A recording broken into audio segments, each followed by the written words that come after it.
I would say he's acting in a way that's inconsistent with the best practice.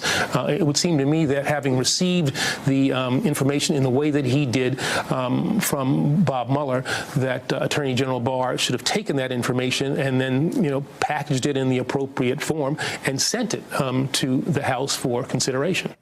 That right there is likely something William Barr will have to address when he next appears on Capitol Hill. We reported earlier that House Judiciary Committee Chairman Jerry Nadler has contacted the DOJ to set a date for the Attorney General to testify on Special Counsel Robert Mueller's Russia report. That rolls off the tongue. Barr is already scheduled to testify before Congress on April 9th. But that's something else. That's a House Appropriations Committee hearing. The Democrats, of course, are going to seek to question him there nonetheless. With us tonight, David Jolly, a former Republican member of Congress from the state of Florida who has since left the party. And a point of order here, Congressman. I woke up to social media this morning and I saw photos of you and a new member of the Jolly family. You guys had a baby on Saturday. What in God's name are you doing on basic cable tonight, or did we get you out of the house? I'm planning on being up all night tonight. We brought little Carolina Claire home, so I've got the late shift. I'm starting with you, Brian. Well, we welcome her to the world, and our congratulations and best wishes to you and your wife. At some point, when she's old enough, she'll learn how to pronounce Robert Mueller, which is the subject of our interview tonight. Do you think Congress will be successful? Do you think we will see Robert Mueller raise his right hand in a public hearing and swear in to be questioned? I think there's a possibility. It would be very negotiated. The reality is there will be highly classified information in the Mueller report. I think Democrats are right to demand that Barr testify about the conclusions he drew, and I think they're right to demand that the full report be given to Congress and as much released as possible.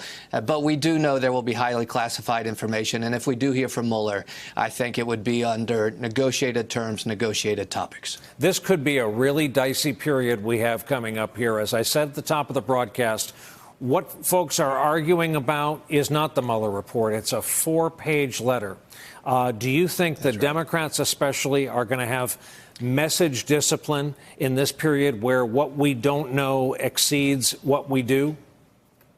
I think if you look at the midterms, and frankly, a lot of credit should be given to their top leader, Nancy Pelosi, we likely will see some message discipline. It is important to fight for transparency, to demand answers from Bill Barr about his conclusions, how he drew those conclusions.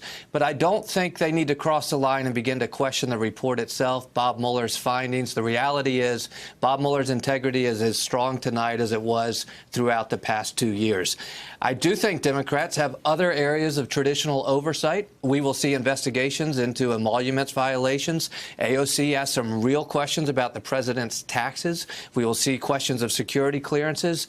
But if you look at the midterms were not won by Democrats on the Russia investigation, and neither will 2020. There are stark policy contrasts tonight between the two major parties, just as there were in the midterms in November of 2018. Hey there, I'm Chris Hayes from MSNBC. Thanks for watching MSNBC on YouTube. If you want to keep up to date with the videos we're putting out, you can click subscribe just below me, or click over on this list to see lots of other great videos.